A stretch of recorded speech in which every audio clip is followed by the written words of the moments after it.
Copy link, address.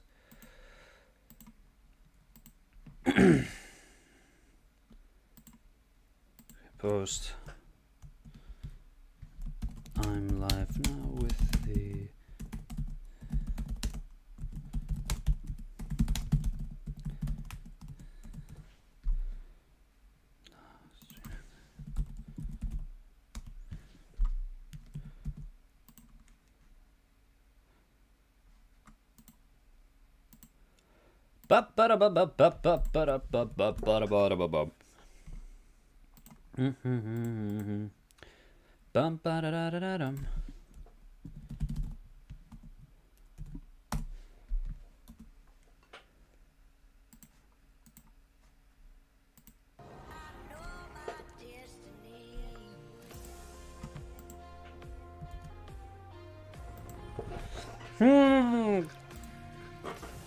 Lordy, lordy, lordy.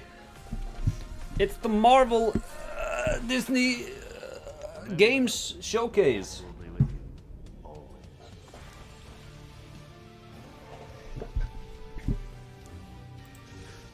Settings. Okay. Audio. Okay, that's all good. That's all good. Run.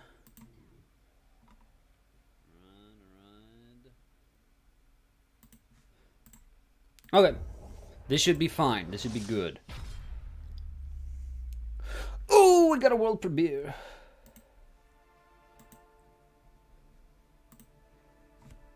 Is that Tron?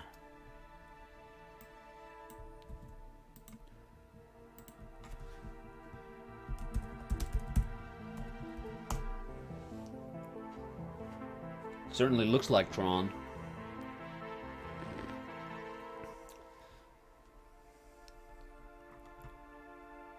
Tron Identity. Ooh.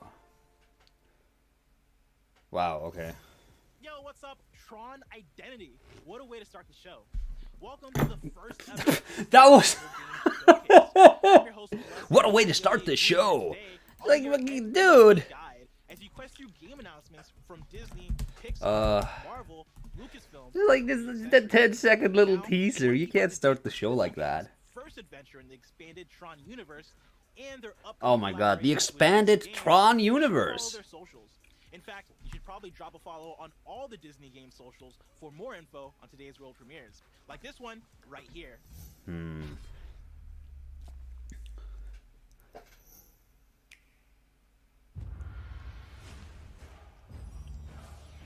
Watch this.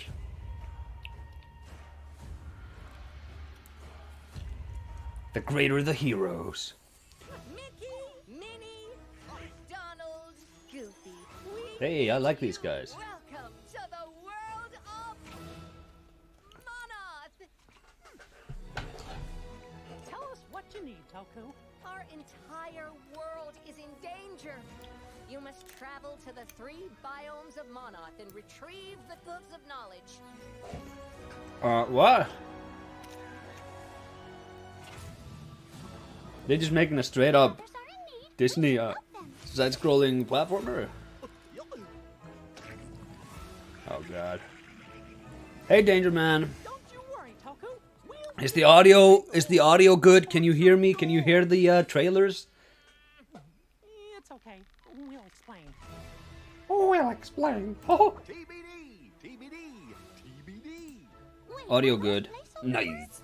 Nice. Yes. Oh wow. That was awesome. That was awesome, gang.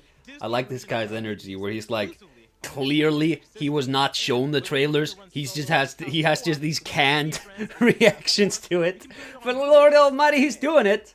Now, if you've been wishing for more info on Marvel's Midnight Suns, I've got I haven't. No one this has. RPG from the tactical geniuses at Firaxis Games. You play But, as the you know, first maybe it'll be good. first I don't know. customizable original hero in a Marvel game. Lead Blade, Magic, Ghost Rider, Nico Minoru, and more in a fight against Lilith, Mother of Demons. Plus, the Elder God Cthon, with revolutionary card-based tactics featured in this all-new gameplay trailer. Hello, is this Escape from Tarkov? Candle! Oh my god, you changed your name on YouTube too? You didn't have to. But that's pretty funny. To those not in the know, I revoked Candle's S at the end of their name, so now it's just Candle. And I gave it to Dino Matrix. Now Dinos Matrix. But no, this is Midnight Suns. They're trying to sell me cards, I think.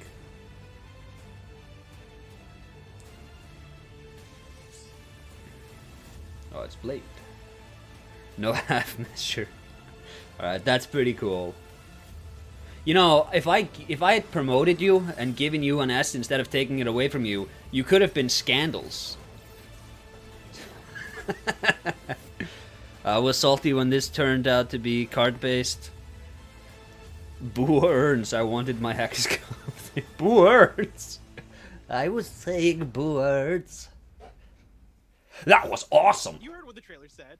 Marvel's Midnight Suns is coming out. See, this is what I'm talking about. This guy is like, okay. Like I said, he didn't see the trailers. He was just told how to react to it. He was going, you heard what the trailer said. The trailer didn't say anything. Like it didn't say anything. Heroes that you'll be playing as. We didn't hear anything. They just played music. Disney, why don't you? What are your production values? Not shitting on this guy. This guy, he's just doing a job. He's doing a fine job. He's got energy. That's all you really need to have when you're hosting these things.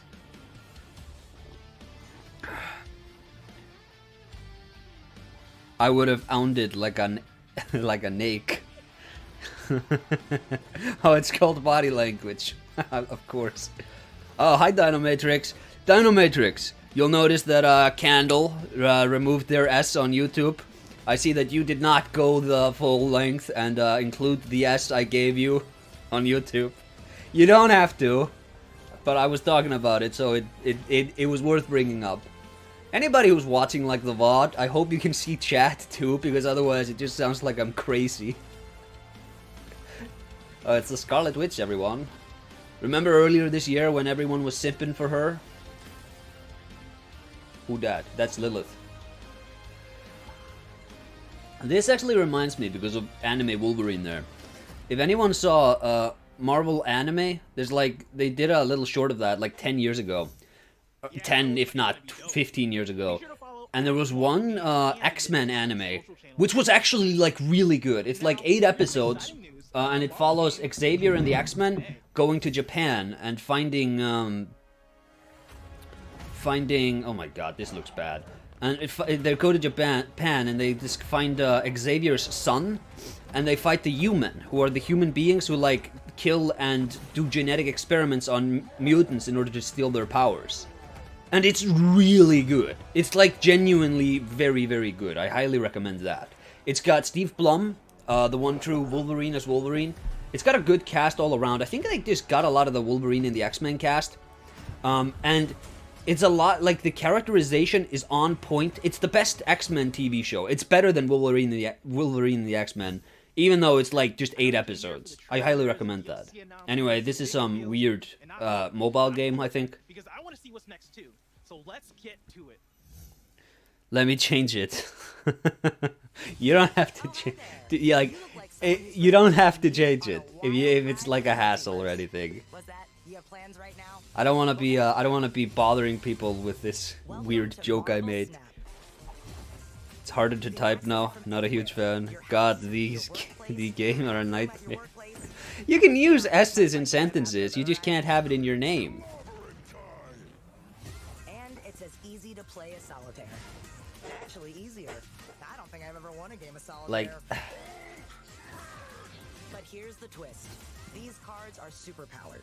Like the entire see, this is what I also don't like. This, if you ever look at the Yu-Gi-Oh! Rush Duel cards, Yu-Gi-Oh! Rush Duel, This is why a lot of my friends are trying to get me to play Card Guard Vanguard or something. I don't quite know what it's called. Or you've always wondered what the Guardians of the Galaxy would look like But with a fit I never will. wonder no And the reason I never will is for the same reason I will never play Pokemon, I'll never play Hearthstone, I'll never play Magic the Gathering. less time Okay? than a bagel takes to Look at... hold on. So don't wait to explore a multiverse of possibilities. Marvel Snap! It's time to make Look at this. Look at how beautiful just the layout of the card is. You have the name, attribute, you have the stars. Just, it's all rectangles, it's all just actual, it's so well formatted and it looks so clean. This is the overhaul for the Rush Duel. It just, why does it look so ugly? Why does this need to just jut into the image? Why do you have like this transparent background? This was so ugly when they did it to Pendulums. Like, and now you just like, what is this? It looks like absolute trash, and every card game looks like this. What's wrong with just, you know, a beautiful presentation? Assemble your colonial marines and take on the xenomorph hordes in Hey, billions somebody of wanted XCOM? next year on consoles and PC. But first, let's talk about Avatar and revisit Pandora. In Why do Avatar, something when you can overdo it? immersed in the beauty That's and true. danger of the alien moon, an experience Tried that Vanguard will once, and it capture plays the like world's Dragon Ball Z, the card game. environments and interact with all new Evening, fun games yet? No, I've just been ranting about like Yu-Gi-Oh! And I've been talking up the X-Men anime we got like 15 years ago. That was pretty cool. Now from Pandora to a galaxy far, far We away. like this guy, Like but Star he's Wars, the clearly Skywalker saga reacting destroys to Silver trailers he Rebels hasn't seen. taking out Death Stars. If you haven't picked it up yet, or you've already blown up all the Death Stars too, here's another reason to jump into the Skywalker saga. New characters including Cassian Andor, Reva, Captain Rex, and more are coming to LEGO Star Wars The Skywalker Saga soon. Take on even more stormtroopers. These are not interesting characters, lightsaber, man. Or the Force. Like, when you start your game, you release it and you have all the fun characters in the game already, these sorts of, oh yeah, you can play as Cassian Andor. Edition comes out Who? this holiday season, The guy who died in Rogue One? including 6 You can play as all-new Reva. designs of Who? your favorite characters. That lady everyone hated from Obi-Wan? If you don't know, Like, no. Capstone Games is known for more Let me than play just as Star Wars Revan or games. something. Today, They probably let you do that Guybrush already. Threepwood, Dominic Armato, is here to share a little Anything new or just this game exists? It's largely just been this game exists.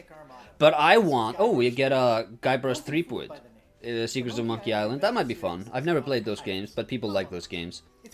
This was also like, I think the biggest sort of pirate license in the world prior to Pirates of the Caribbean. And it's really interesting because this isn't informed by those movies. In fact, those movies are largely informed by this, because the script for the original Monkey Island movie, which never materialized, was written by one of the guys who wrote the Pirates of the Caribbean movie. And if you actually look at like the first Secrets of Monkey Island, look at that like skeleton villain. If you look at the first Secrets of Monkey Island and you compare it to the first Pirates of the Caribbean movie, it's like a lot of similarities, a lot of weird similarities. Yeah. So yeah, it's interesting that you have like this pirate series which wasn't informed by Pirates of the Caribbean, and now it's coming back. And I'm interested in seeing if they can stay true to the license, or if they sort of branch out into more what people expect from this Over the last few since. years, Disney Games has revived classics like Aladdin, The Jungle Book, and The Lion King, and now they're teaming up But with yeah, I want them to do a Cuphead DLC level, which is just Steamboat Willie. a fan favorite that's sure to have you screaming like a Viking yeeted by Goliath. Oh lord, it's gargoyles. That's the scream. And while you'll have to wait to climb back into the I world liked the of gargoyles when I was a kid, and then I forgot about them, and then I saw them again when I was like 10, and I was like, oh yeah, this is actually pretty cool.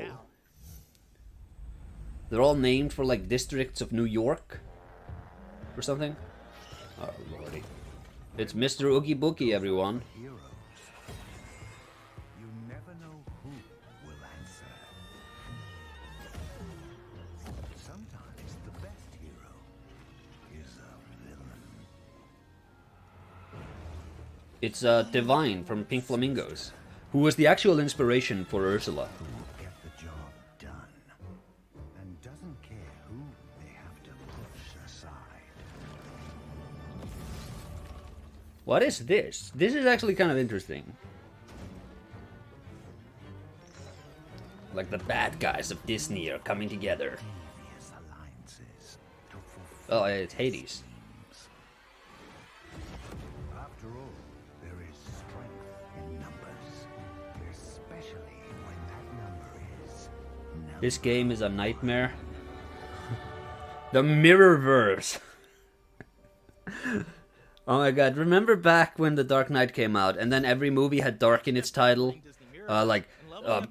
Transformers, Dark of the Moon, and you had all those movies. And then everything was Origins. And then every movie always like tries to have the same thing in the title as the other movies. Now I think we're in the verse era where we have like multiverses, Multiverse of Madness, Into the Spider-Verse. Now we have this Mirrorverse. Is this more Tron?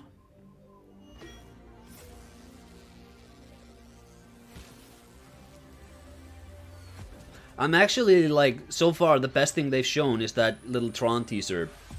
That genuinely, like, imagine if you had a game like Watch Dogs. Like, remember how Watch Dogs was advertised where it's like, you're just a hacker in this world. And like, imagine Watch Dogs without all the crazy GTA antics. You're not stealing cars, you're not getting into gun battles.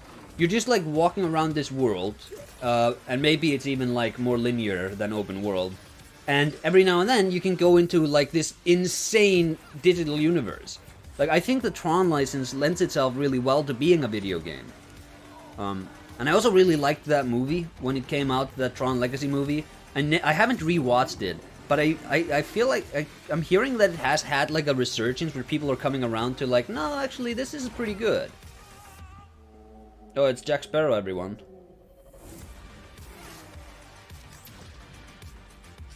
Speedstorm.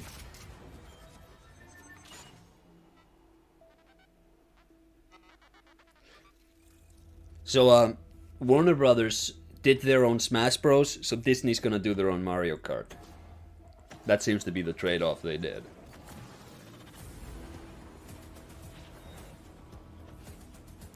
This looks like one of those Crash and Spyro remakes.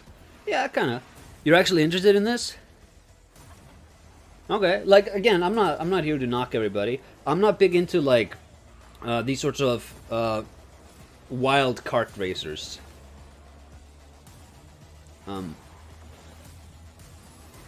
But, you know, if that's your jam, that's cool. Do you think Disney will reveal that they've made Rocco Bilic? How many miles per screen Mike Wazowski's You have to use S's. I can't. I don't know what you're doing. We were talking about this in general, but imagine a movie where iconic horror movie characters make a league of villains. Yeah. Oh, another movie that I love, that has had like a resurgence, or that hasn't had a resurgence, I should say, is Van Helsing. It's directed by the guy who did The Mummy, Brendan Fraser's The Mummy, and I would say it's every bit as good as that movie. It's very schlocky, but it's insanely good. It has Hugh Jackman in it. It has Richard Roxburgh as like such a fun interpretation of Dracula. He's so different, but he's so much fun. And like it's great. It's like an amazing like fun blockbuster, and people they sleep on it. Nobody talks about this movie, but like, it's so good. Another movie that I loved when it came out, and like I've seen it since. And this movie, like Van Helsing, has aged like fine wine. A movie that hasn't is The League of Extraordinary Gentlemen, but that movie does not deserve the legacy that it has. That movie is not bad. It's not some disaster. It's totally fine. You can just watch it. Like, yeah, it's hammy, and yeah, it's like it's very 2000s-y, and the performances are kind of but it's fun, and you have like people doing actual sets, and it looks visually interesting. Compare that to the average piece of shit we're getting now, where it's just all mass manufactured in some slave factories in Asia. Like, no, The League of Extraordinary Gentlemen is super interesting. Make more of that. You can't, of course, because Sean Connery's dead, but you know what I mean.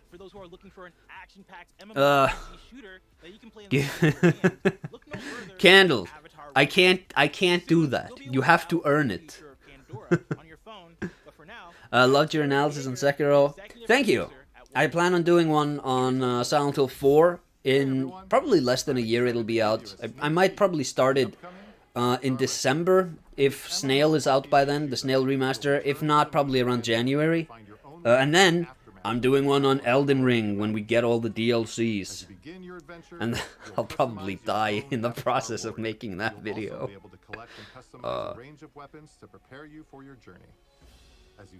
Wait, Sean Connery is dead? Yeah, he's super dead, man. He died last year, I think? I like League of Extraordinary Men. Did I say that? Team up in instances to battle with other players, trying to survive against powerful enemies, or battle in player versus player mode. Where you'll So this is the Avatar game Ubisoft was working on, huh?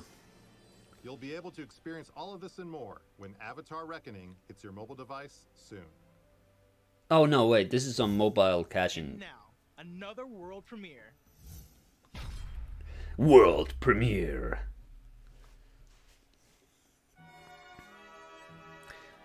You were young and stupid when you saw it. Never apologize. The League of Extraordinary Men. New title. That's like an actually. It's a fun movie. Not everything needs to be like deep and contemplative. Sometimes a movie can just be fun, and that's fun. This is a Marvel property, set in France. Is this a Wolverine game? No, it's a world premiere. This is something new. Oh, this is that Amy Hennig game about Captain America and the Black Panther in World War II. I'm actually excited for this one, because Amy Hennig hasn't been allowed to make a game since that parasite Neil Druckmann ousted her from Naughty Dog. And meanwhile, he gets to ship these mediocre properties. And she's been, like, trying to do a Star Wars game, got cancelled. She was trying to do some other game that got cancelled. And now, we have this.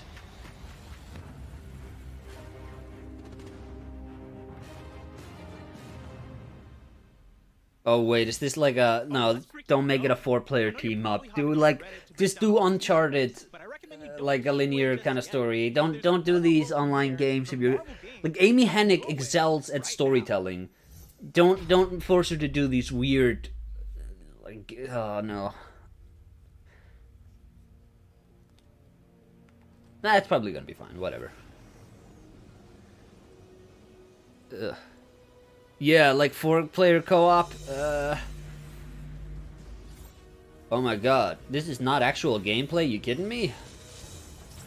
You telling me that girl ain't worth the power of Thor? It's crazy. It's crazy.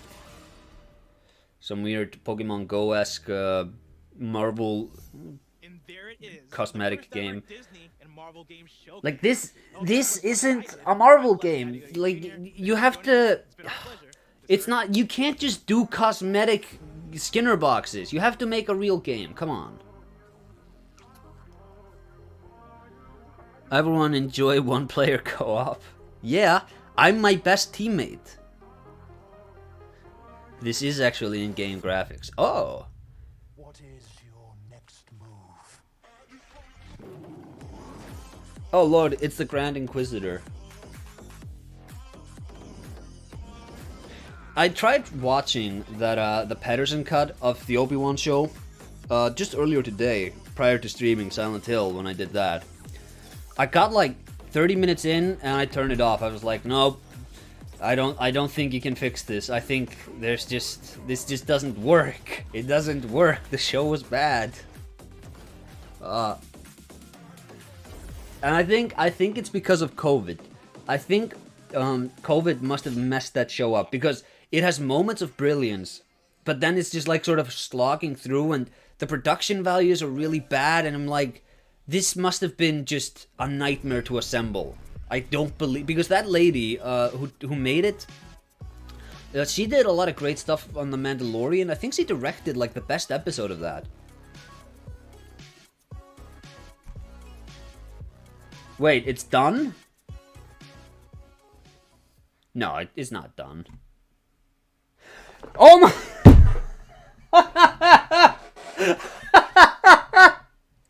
What was this?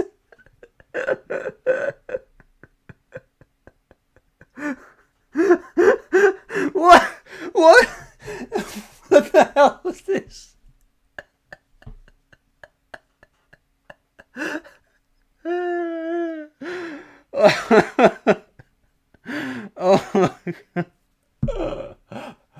remember when Capcom made that shit show of a showcase like a couple of years ago? This has beat that. Like, this was the most mediocre showcase I've ever seen. It's like, you have a new Spider-Man game coming out. You can't hype that. You have that Wolverine game coming out. You have that new Fallen Order game, that Star Wars one. You have that KOTOR remake coming out. Why can't you pimp any of these properties, man? You just, like, what is this? What is this?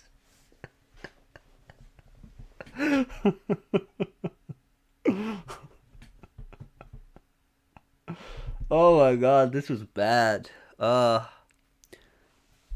Like, how long is this? Like, this was 25 minutes. I was streaming for 25 minutes. What is this? This is ridiculous. Oh my god. Alright, close. What's chat saying? Yeah, it's the reaction you would have expected. Hey, you have Shrek here? Way to show clips of the games people want at the end and not during the presentation. Glad we saw a bunch of mobile games though. Yeah, like, oh my god. Oh my god. Ugh. This was poorly managed.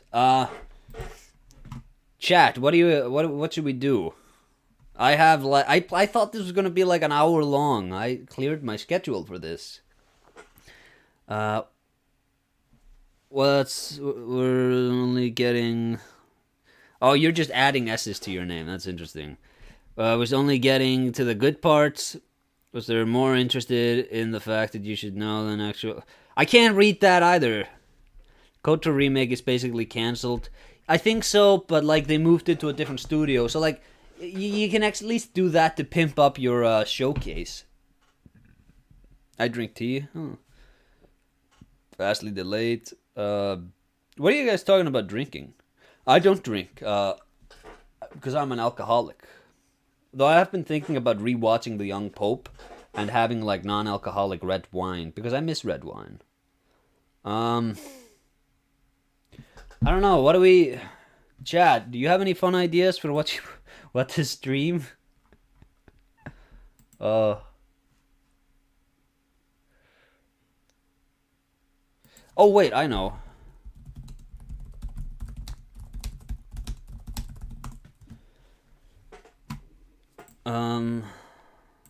Copy, paste. What's this?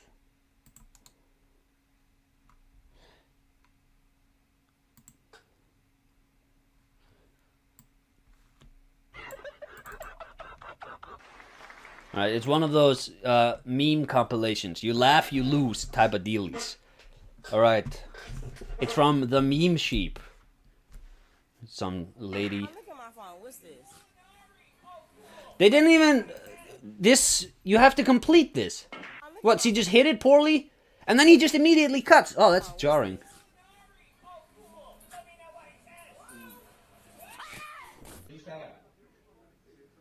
This is... That was actually pretty good.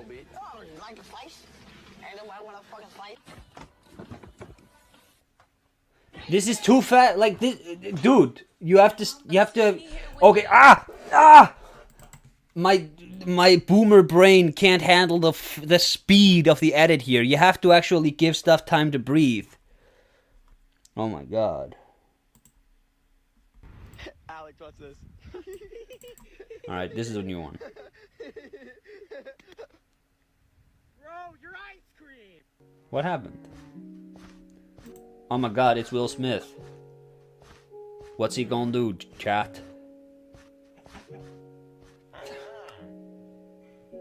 Oh my god. You slapped him. Dad, what's for dinner? Dad, we're hungry. Dad, we're hungry. Dad, what's for dinner? What?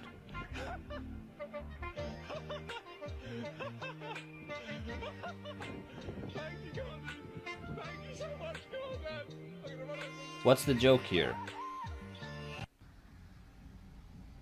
Hey, how you doing today? I got you for speeding. Do you have your license and registration? No, I think you were speeding, sir. You got me, man. He did a Uno reverse there, chat. That's pretty cool. Oh my god, I just had like a flashback to when I was a waiter once, and this is my like most miserable job when I was a waiter. Worst job in the world, I hated it. But this one time, it was super busy, and I had like a tray, and this woman, she was making an order, and she was like, she wanted to whisper it into my ear because she needed like special treatment. So I had to lean over to her at her request, and when I did, my tray hit the glass of red wine she had, and it spilled over her like white jacket fur dealie, and she got so pissed, and I'm like, you rat asshole, you're making my job more difficult, and look what you did to yourself. This is on you. This is not my fault. Oh my god, my house is gonna be haunted. Hey, he's just vibing, man.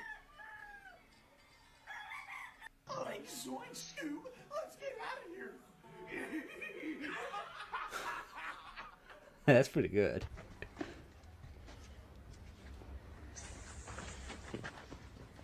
What's he doing? Just too much going on.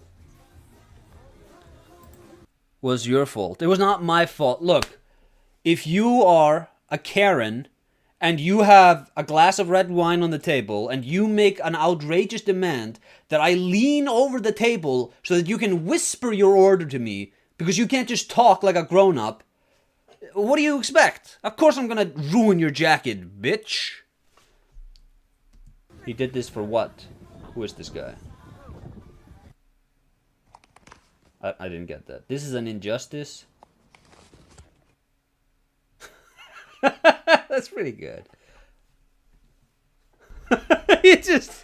He was seething. Look at that.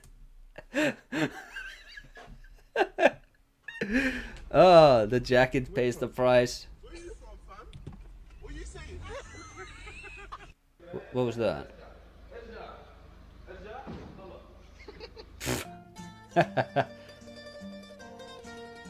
Yeah, spill it on her white jacket. Do it. I didn't. Hey, don't do that, man. Oh, how stupid! You're so stupid. How stupid can you be, you stupid? Bruh. Hey, look at him.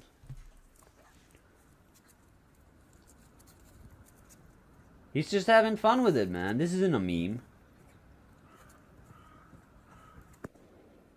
Ah, it popped.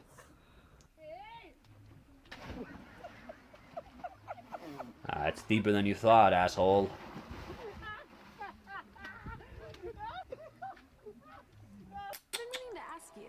What's with that pocket on your shirt? She's really shy, or was at least before you spilled the drink on her. She was not shy. She was just being a bitch. Chad, I can't explain to you how much this was just her having special needs, and she demanded that I fulfill those needs because she needs to be special. It's a restaurant full of people, and everybody needs to get their order taken, and it's super busy, but she needs special treatment. You stop feeling sorry for her. Karen. Yeah, she was a Karen. What's up, Jake? Ha, Jake. Oh, this lady found a new hobby. She's gonna hurt herself. Oh. See, that's not even like... That's not even funny! If you do... Like, you probably do miss these things every now and then. Come on!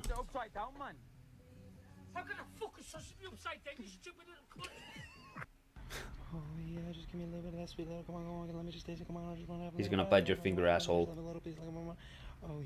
Oh no, he didn't. That was nothing. Waste of good wine.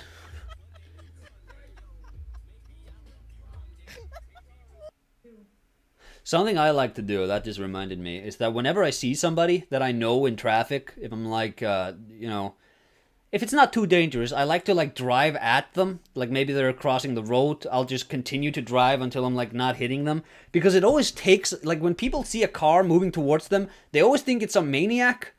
And it always takes them like a few seconds to realize that, oh, I know that guy who's driving. Like, this is gonna land on your face. Oh my god, how stupid. You're so stupid. How could you do that, man? It's gonna piss in the car? What is this? It's gonna fall on you. Like, not even funny. This stuff happens. I like his recovery, though, where he just holds it. The whole bus. And he sits next to me.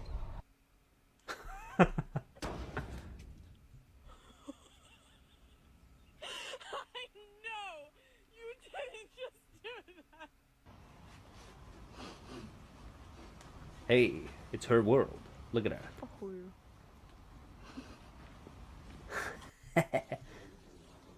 This is the best thing I've seen today.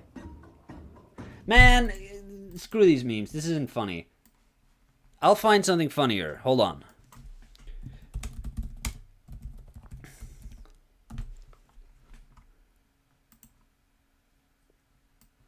Okay. Cat memes compilation. This is sure to be good. Yeah, you fall in, you dumbass. What are you doing? Wait, no! What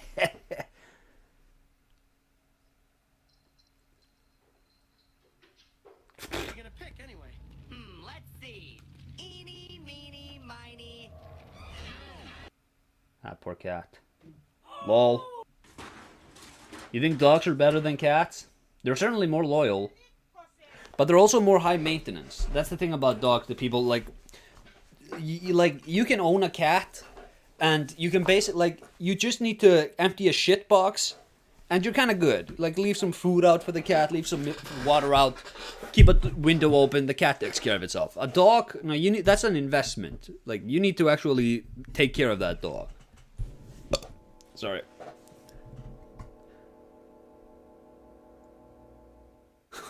Ominous. What are you doing? You want a meatball? You want the meatball? What are you doing, cat? Yeah, look at how small that guy is. Bruh, you can't. Oh, he did it. Would you like to wear this as a hat? What? What?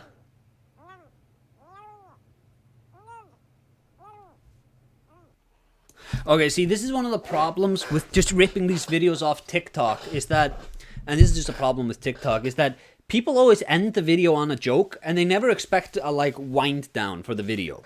So when you clip them all together, it's too frenetically paced. You need to slow it down.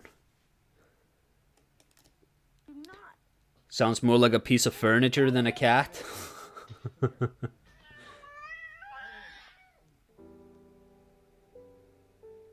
What you doing, cat? You're gonna land on that bed? I don't think so.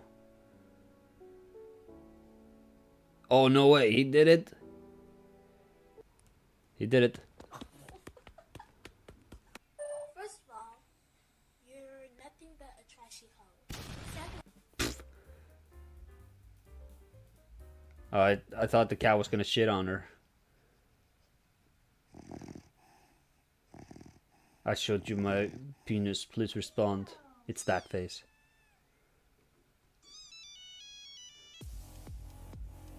Okay. Let's see. Eeny, meeny, miny.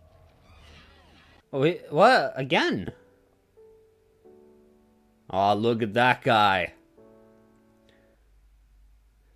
I think that the more human they are, the funnier they are, you know? Like this guy. He's just wearing a thingy. What are you doing? Here you go. Holy! Look at that melon! He did have pretty big boobs. Why is he swimming like that? What the hell? We're looking cat, fool.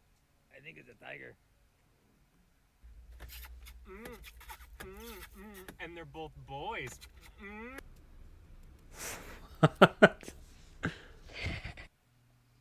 His face. What's with his face?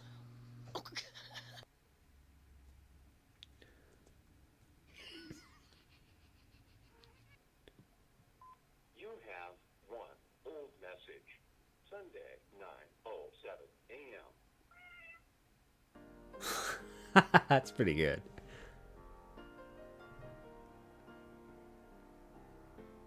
Well, he's just like, he's having one of those sort of contemplative shits, you know?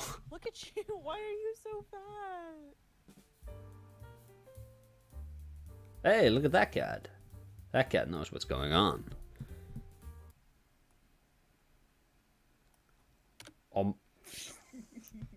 That's pretty good.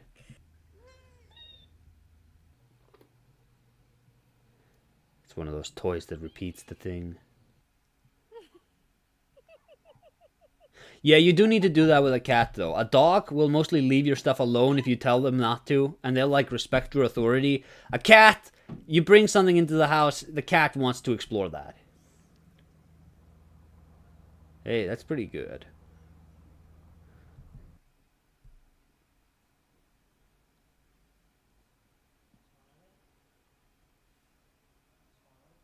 Imagine being a cat owned by one of these TikTok idiots. What? What? Yeah, what you doing? What you doing? Except huskies? Oh, huskies, they're super curious too. Whoa! I didn't think you'd do it. And of course. See, this is what I'm talking about. Look at that asshole. What is that? Is that a rat? Is he eating you? Damn. Is he eating you?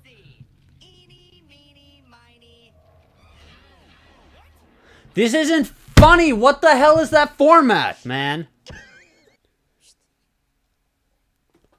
Can someone in chat find like a good one of these, like a funny meme compilation? We'll watch that together. Maybe maybe that's the secret. There are no good ones. You know what, chat? You know what we could do together, though? Alright, so...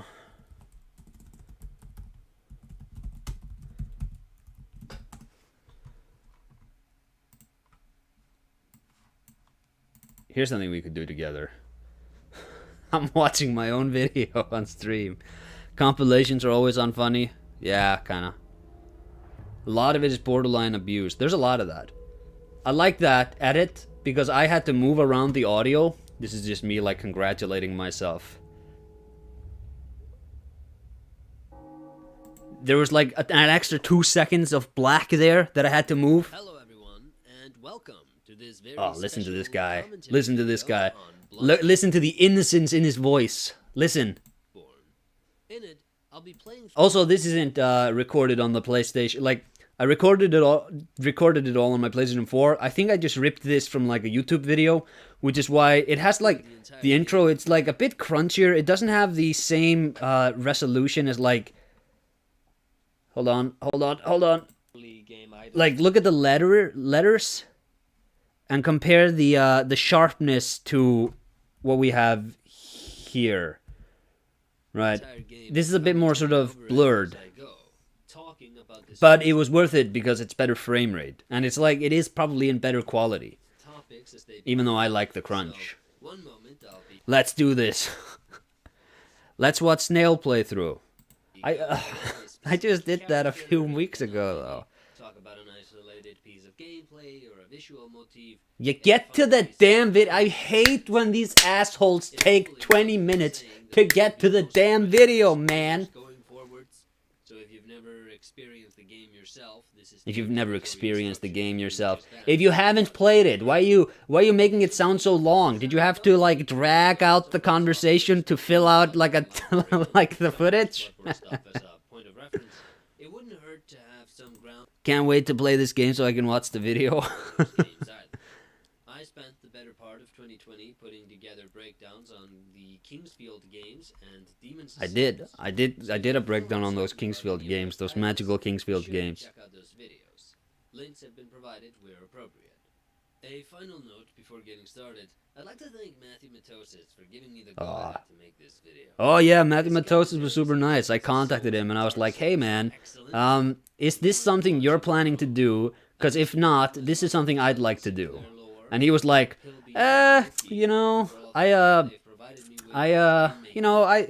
you know, if you want to do it, just do it, man. I don't like, maybe I'll do it, maybe not, but, you know, go ahead and do it. I wouldn't ask, like, if I wanted to do a Silent Hill 2 commentary, I wouldn't ask you. And I was like, oh yeah, he doesn't own this format. That being said, if I see any of you shits in chat, if any of you does a Silent Hill 4 commentary before me, ooh, there's gonna be hell to pay. I will bring the fury of a very powerless Icelandic boy upon you. I feel it should have played after the game begins as a sort of mandatory introduction to the world.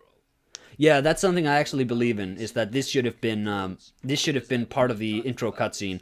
Probably not as is, because like you have Lawrence's skull and you have like the hunter actually reaching out for it.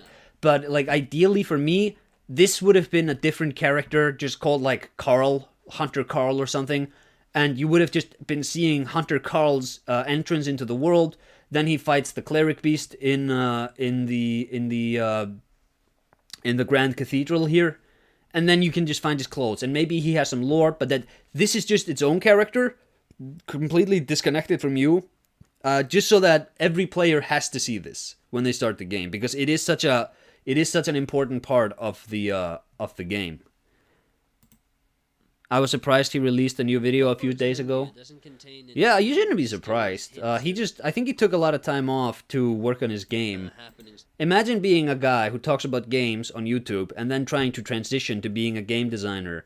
I wonder who he stole that idea from.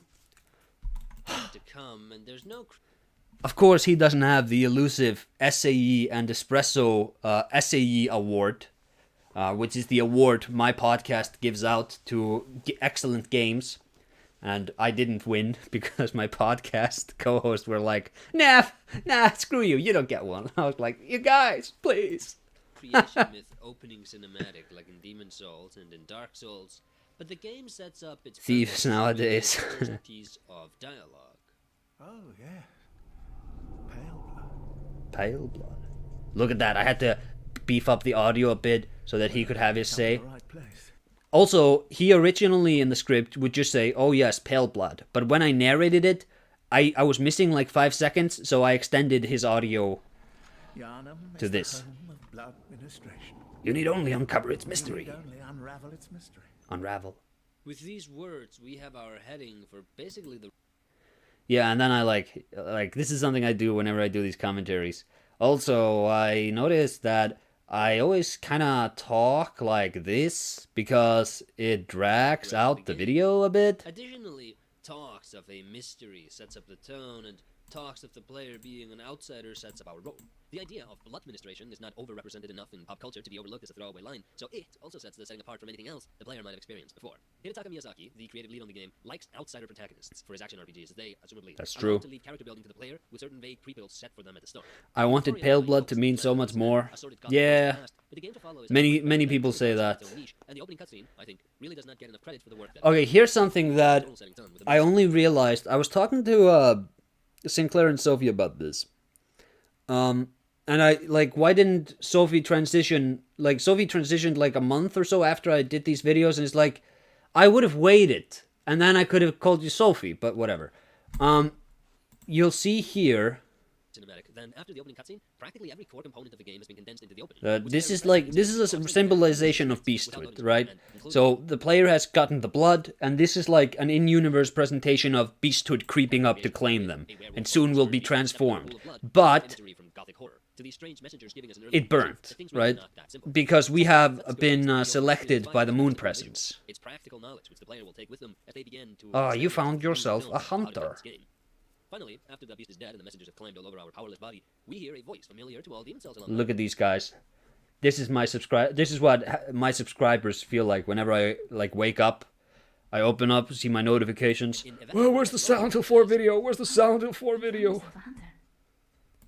But yeah, so that explosion, that sort of warding away of the beasthood, it's the same thing.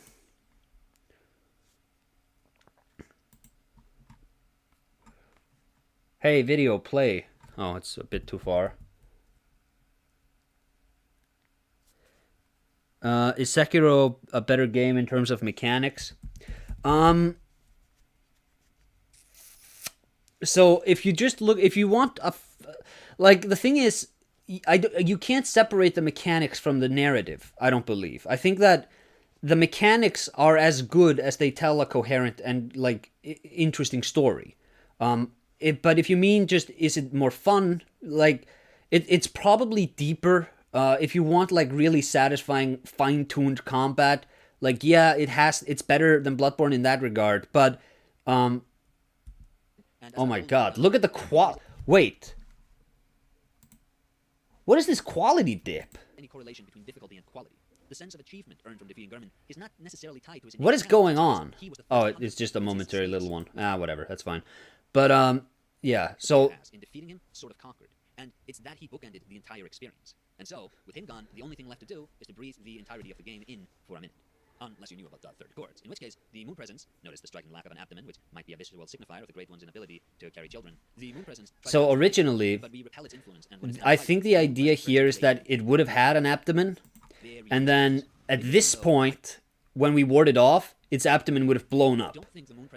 But also, this thing right here, this is the same thing as when we warded off the beast in the start here, right? There's some quality to us when these creatures of transformation and conquest, when they sort of reach out to us, there's something about us that gives us the power to beat it back.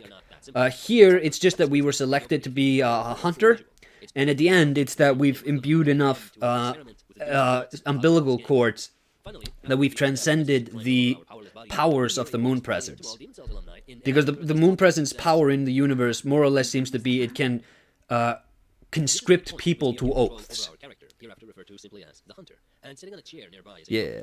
Also, I always like to think this guy is a random great one who wants to do a funny prank.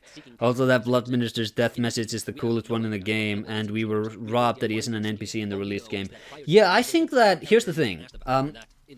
You know, if I were to do, like, I would never do a sequel to Bloodborne if I was put in charge of it. But if I were to do it, I'd do like a mech game, and then have like halfway through, you realize, oh, this is like a Bloodborne game, because you fight like the One Reborn or whatever. But if I had to do like a straight up gothic sort of sequel to Bloodborne, I would started with the same Blood Minister, just to have like a fun bit of continuity, and it'd be like, who is this guy? And it's like, he's just a guy. He's just a weird guy who exists in the universe. Because it's really like, it kind of sucks that he doesn't have anything more to do. He's not even like the moon presence or anything, which like, that would have been a fun theory, but... And the purpose of this one is to get the player to the stream where they can pick their starting gear. By the way, where's the Silent Hill 4 video? Victor, please! Yeah, I mean better combat. Yeah, if all you're looking for is better combat, Sekiro is the way to go. You need to learn a lot more, because like, you can take basically any weapon in Bloodborne, and it's viable, right? You can take any one of these weapons, and you can go throughout the entire game by just using that. But Sekiro actually expects you to really learn about the prosthetic tools and stuff. And like, once you start playing around with those, you realize that, oh, a lot of fun enemy behaviors can be toyed around with. And that sort of becomes its own fun game. It's not deep enough to be like an immersive sim, but it's definitely deeper than, I think, anything Bloodborne has to offer. I wanted you to go into it when you were talking to Loki, because that idea sounds so fun. The mech idea? Yeah, this is something I've been talking to Sophie about for the longest time. Ever since I started playing Armored Core, we were like, what should a Bloodborne 2 be like? And Sophie was like, a mech game. And I was like, nah, it's stupid. But then I came around to the idea, and I'm like, no, that's actually great, because you have a mech, and it's set in the same universe. You just have like these teenagers that are super thin and super pale, because their blood is being drained out of them by these old, weird, aristocratic vampire people. And they pilot these mechs, and the mechs are powered by like their blood and the power of their blood. And the mechs, it just starts out as regular mechs, and you're descending into like this old part of the city. You live in like a Neo Tokyo kind of dealy, but you're descending into this older city underneath. And then you find different weapons, and the weapons, the aesthetic wouldn't be just hold on. Let's see if I can't actually just find it.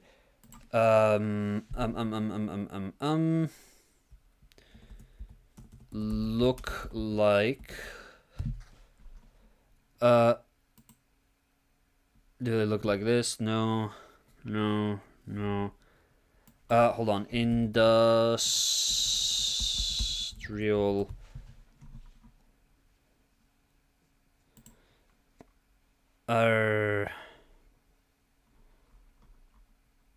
I can't find it. Anyways, the idea is like the mechs aren't these metallic monstrosities. They're more just like a concrete statue that's had its head chopped off, and the head has been plonked on top of this mech.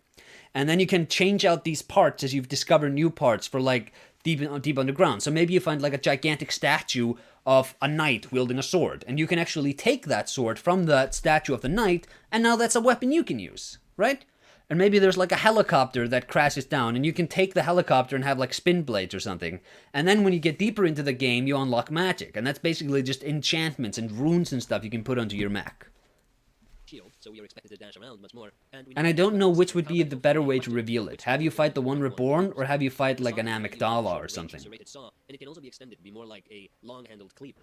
For dealing with the Scourge beast, the short-range variant was preferred as beasts are particularly vulnerable to serrated weapons. Another shake-up meant to encourage more aggressive plays. Yeah. When enemies deal damage, health is not. I remember either you or Sophie talking about Bloodborne 2 mech game on some video. I think we talked about it on the Armored Core video on Sinclair Lore's channel. I'm pretty sure that was the one. It's cool because instead of the blood being corrupted, you can have corrupted metals, which can be such a fantastic concept. Yeah, that's another one where it's like imagine if all of these hunter weapons were melted down, and then you still have like the lingering sort of ishi to life, that sort of will to life of those creatures that were slain by them, imbued into the metal, which then forms the mech, and that imbues it with different properties. Any chance on a video on Thief? Yeah, like I have started making a video on it, I think twice. And the problem is that like I've played System Shock 2 a lot, so I can like it was very easy for me to just make that video. I've played Eco a lot, so I can just make that video. I've played Ratchet a lot, I've played Bloodborne a lot. But Thief, it's like to make a video that isn't, because so many people have made what I feel like is the same video on that game, and I don't really want to make the same video everyone else has made. And to make a different kind of video, I feel like I need a level of familiarity with it that I can't get in just 1 month of making a video on it. I feel like I'd have to play it for a lot longer and more often, and I'd need to do weird experiments for much longer. And because otherwise it's just going to be me like saying, oh, well, you know, you play through the game and sometimes the maps don't perfectly line up with what you see, and that's like a realistic thing, you know. It's just like, yeah, that's true, and that's interesting, but it's also been said like 100 times by 100 different people. So it's sort of in flux whether or not I actually can do it with my production schedule. But it's not like everything's on the table. Areas are more open than in preceding Souls games, and because they are, and because Bloodborne was running on better hardware. Victor, you're a genius. Yeah. About that Thief video. They rarely ever move from unprompted, whereas in Bloodborne they go on patrols, meaning players can strategize a bit more as well as get caught unaware from a mob crossing a corner. Patrols in general are a big shakeup, even though they might seem like very mundane inclusions. Not necessarily because I recently beaten Thief 1 and I'm halfway through Thief 2 and I'm absolutely in love. Yeah, like I like those games. But it's just that what I said, like, to say something new requires me to do a lot more studying than my schedules generally allow. And different cults and towns worship different metals, creating different mech types. Maybe mixing human DNA with a metal and the boss could be a mech 1 reborn. One of my ideas was that you fight a boss that has like a giant tanker on its back. And then, once you've done enough damage, you get like a cutscene where the boss mech sort of shuts down, and then one of its hands like lifts up, and it presses a button. Like it opens up a control panel on its chest, presses a button, and it's like an override. And then the tanker on its back, like it doesn't open, but the metal shell around it disappears, and you'll see that it's a water tanker, inside of which is a dead great one hooked up to a bunch of wires. And they're trying to imbue the mech with like better precision And they've managed to sort of factory farm out these great ones to control their mechs, because the great ones have better reaction timings than human beings are capable of. Yeah. But instead of brushing the attack aside with a shield, a move which makes players vulnerable if they don't time it correctly, they can shoot enemies right before their attacks hit, leaving them open for visceral attacks, which are laser weapons powered by blood gems. How about a laser weapon? Because you talk about a laser weapon.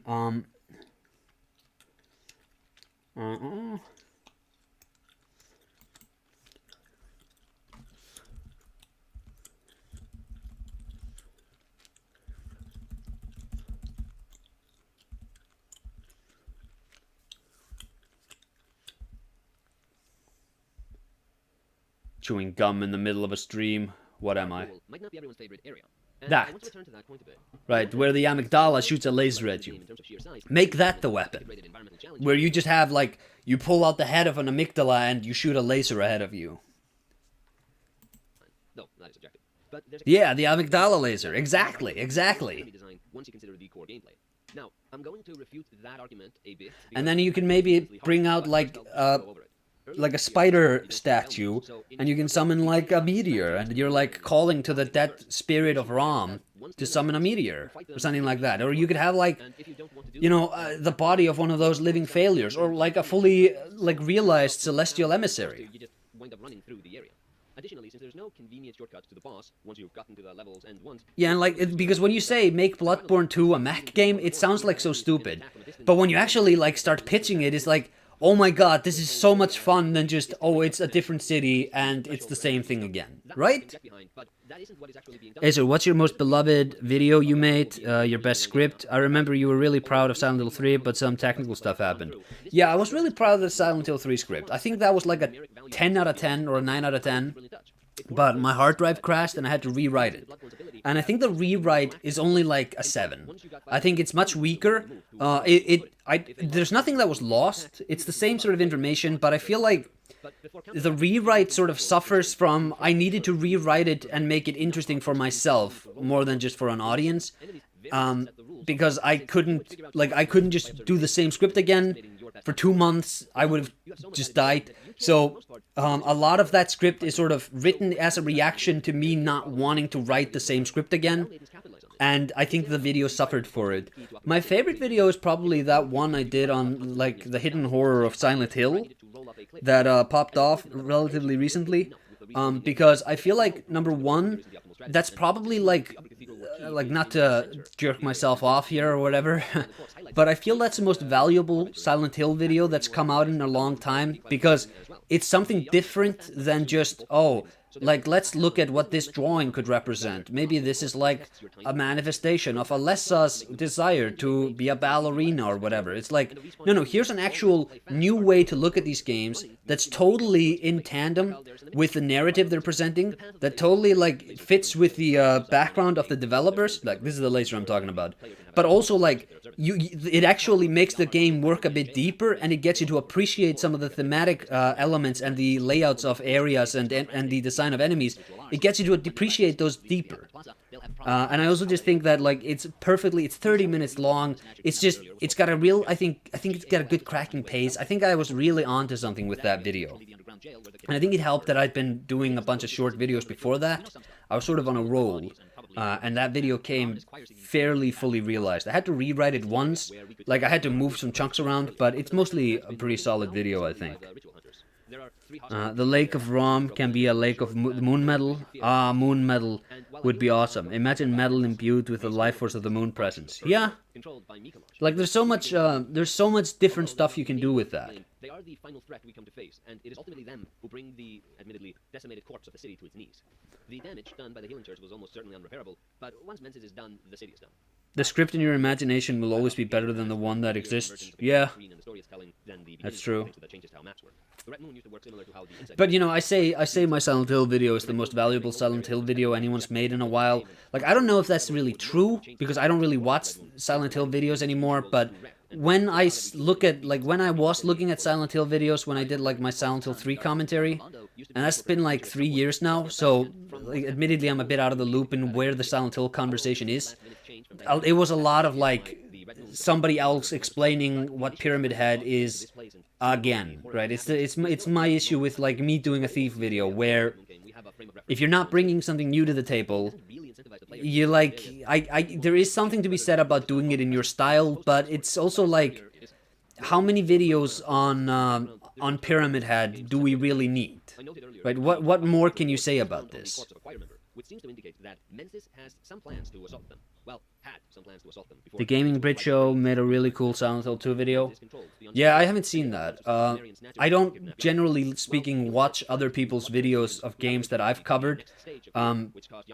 Because spending so much time with these games, I become very opinionated on what it is that I like about these games. And it's really apparent with like From games and Silent Hill games when somebody talks about like how Gwyn exiled the firstborn from Anor Londo, and it's like, no, there's no continuity of events where that works. And like if you look at the translation, he didn't do that, and I just like these sorts of weird nitpicks come up in my head. So like it's hard for me, I think, to go back to those sorts of videos or like go to those other people's videos, even though it might be great. I just haven't seen it. But I generally speaking like his videos. I think his videos on how Ratchet lost his edge is one of the best videos. Just sort of the best video game Discord videos because it's informative. But it's also, like, that video taught me something that I later put into my own videos, which is that you can be informative without being a boring college professor. Like, you can actually be fun, you can actually have a personality without sacrificing anything. And it's like, that's such an obvious thing, but when you're writing videos, it's very easy to just strip that whole thing out and just be academic.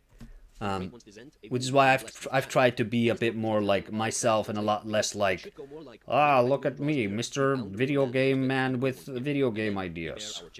You know? The way you present the story is very unique. My favorite part is when you go into the behind the scenes of the creature creations and philosophy behind certain motifs. Yeah, thank you.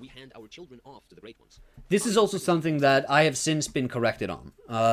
This idea that, you know, when we bear our children, the idea is more that this is the time where we bear our children, not just we become pregnant, but it's when we hand our children off to the Great One for sacrifice.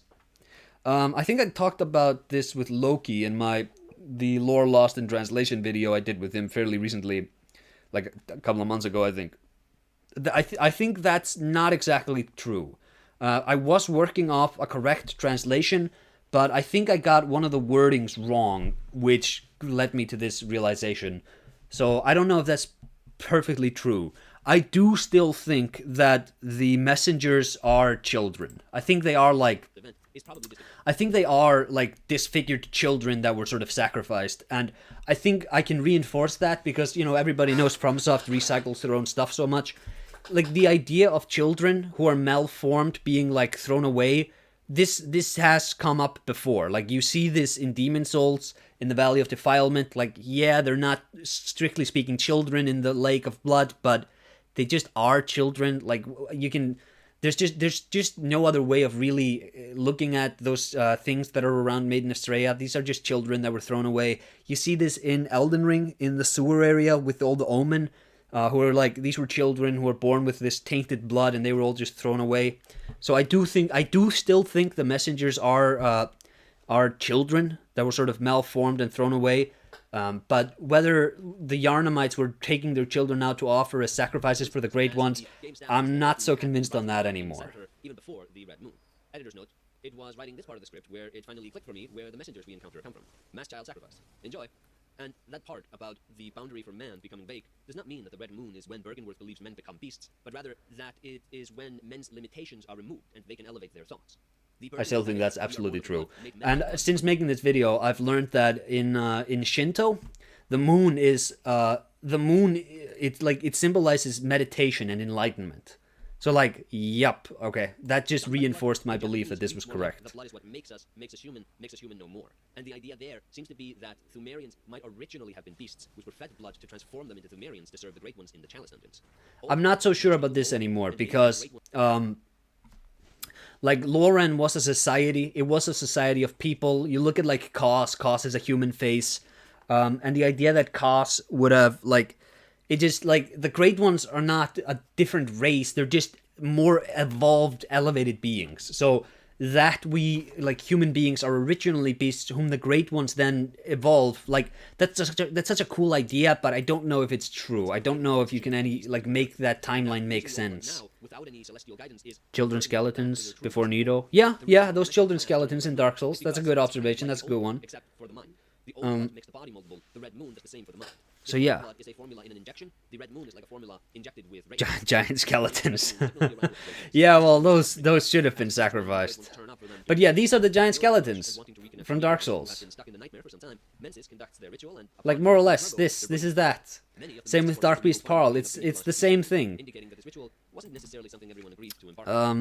Thumerians lived in a society. Yeah, that's true, bro. A lot of my time in Yahar Ghul will be spent fighting, so I'm going to talk a bit about the enemies here. Specifically, I want to talk about the cramped caskets. These things are wonderfully designed in that, in spite of their immense size and placement as late-game enemies, they aren't hit sponges.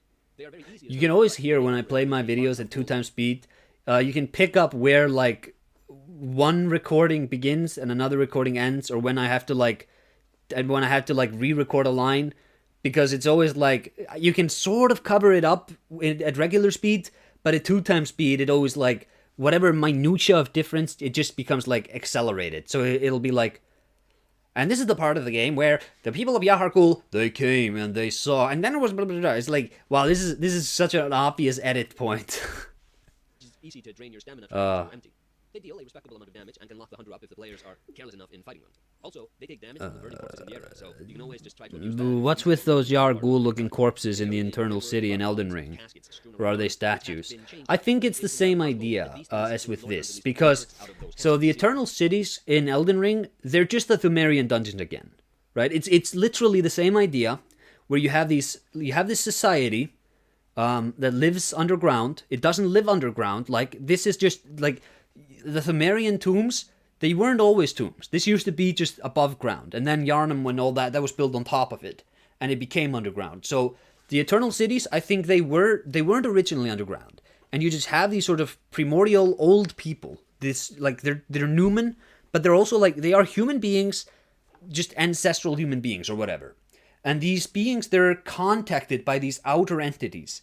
And then these outer entities have... They give them blessings and gifts in exchange for the one thing they want. In Bloodborne, it's they want to have children, so they elevate women to their societies. Like, you have Loren, you get Kos. From Thumeru, you get Queen Yharnam, but you also get the Canehurst sect, which is sort of a splinter group of Thumeru, which later grows up to become the Vile Bloods, which has Queen Annalise. And you always get these women. They're all matriarchal societies. You look at Hemwick, it's all matriarchal because women can bear the children of Great Ones. And that's like the highest thing a human being can do in this universe, so naturally women just become leaders.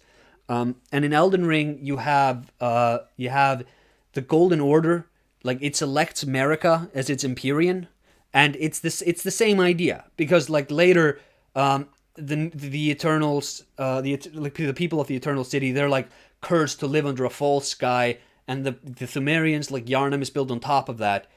So you have, like, this old society, which used to exist, whose queen was, like, a big deal for them, and is a big deal for us, and they're, like, a link to these outer entities. And I think the idea here is just that these people, they sort of just metamorphized with the rocks and just became sort of statues and skeletons when the Red Moon happened. Because whatever much blood they'd imbued, it just enabled, it imbued them with this transformative property, and when the Red Moon hit, it's just like, it's like a neutron bomb from Dr. Strangelove, where, you know, it kills all the children, but it leaves the, it kills all the people, but leaves the building intact. It's kind of similar, where just, it freezes all these people and changes them kind of into rock, while leaving everything else mostly intact. And the idea, I think, in Nakrom is the same, where I think those people may even have been originated from the same place as, like, when you, like, the Alpin Norics probably have their origin in that in that silver liquid. I don't remember its name, but the mimics are made of it, and you see a lot of creatures in the Eternal Cities who are made of it. I think that, like, that sort of primordial ooze may be where the Numen originally came from, and that it just is a really potent sort of wellspring of life, which imbues you with these, like, it has metamorphosis built into it. If you're made from it, you can sort of transform, and then part of the curse may be just that, you know, they froze with the environments. I'm not going to back this theory if I'm challenged, because I haven't done a lot of studying into Elden Ring. Most of what I know is mostly just stuff that I read casually in item descriptions and what my friends in the lore community have told me. And like my friend Smotown, I've watched all of his videos on Elden Ring. Eridan, I've watched Eridan's videos on Elden Ring. I've watched Sinclair Lore's videos on Elden Ring, and I've sort of just parsed a lot of information. I can't answer it, but that's what I imagine the idea is. I do like it as well, but not like I like the previous games you're talking about. What do you guys think about the Elden Ring? I think Elden Ring is... I think it's a masterpiece, but I think it's like a Silent Hill 4, where it's a masterpiece, but every now and then it's also kind of a dumpster fire. I think it's I think it was an amazing experiment, right? You get because if you take just Demon Souls and you say, what if we make it sort of more interconnected, and we kind of do a soft open world, then you get Dark Souls. And if you take Dark Souls and you say, what if we make it more action driven? Well, then you get Bloodborne. And then, when you take Bloodborne and say, what if we make this more action-driven? You get Sekiro. And Sekiro is sort of the logical conclusion to the question of, what if Dark Souls was more action-driven? And I think Elden Ring is a very interesting sort of counterweight, where it's not the question, you're saying Bloodborne and Sekiro, that's the evolution of Demon Souls as an action game, whereas Dark Souls and Elden Ring is the question of, what if Demon Souls was more open world?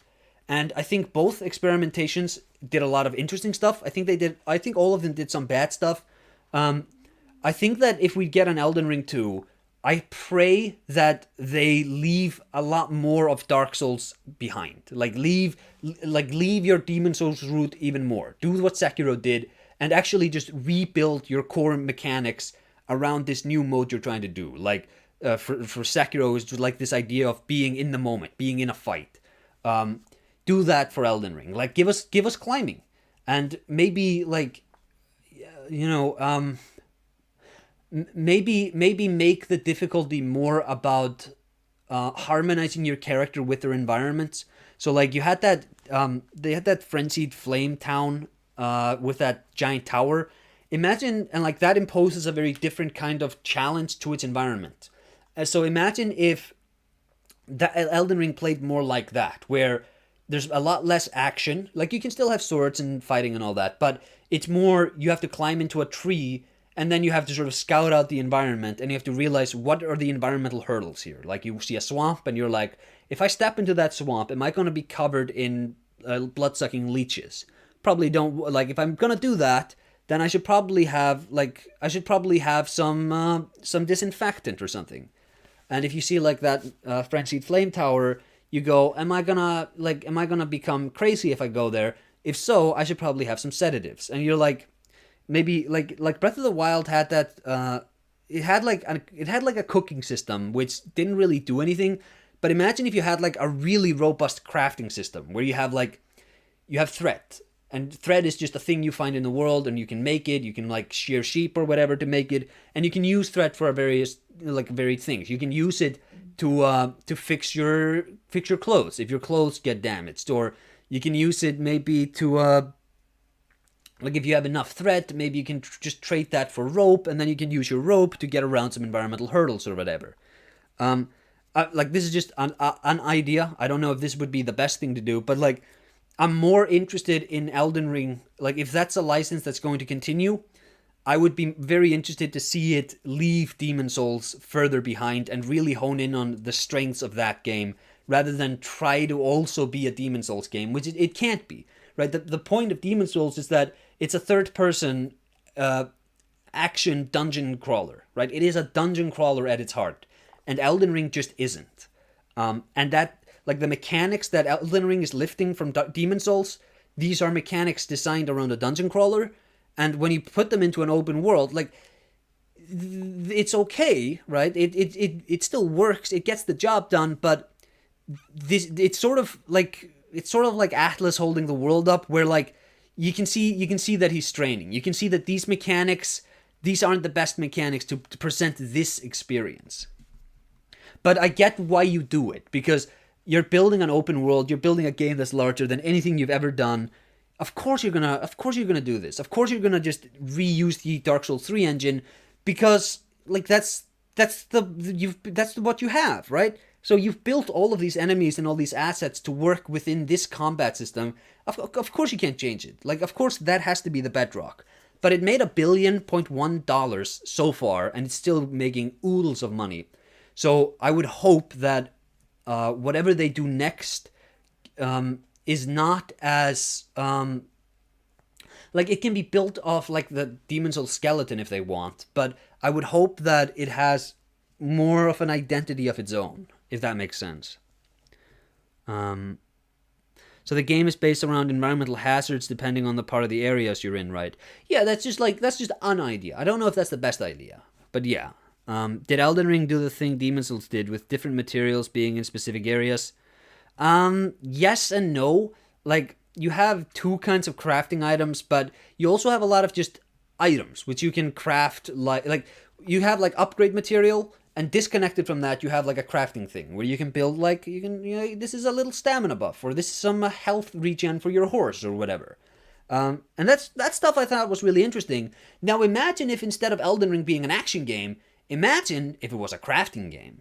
And, like, that inventory thing where you're, like, picking these berries and picking fireflies and doing this weird crafting. Imagine if that was, like, the main way you interacted with the world, was by creating these spells and these, these tonics, these oils and herbs and whatever, and using their magical effects to affect changes in the world to advance your playstate. Right? Something like that, I think, would be, not necessarily better. I can't say in the abstract if it's better, but it's different.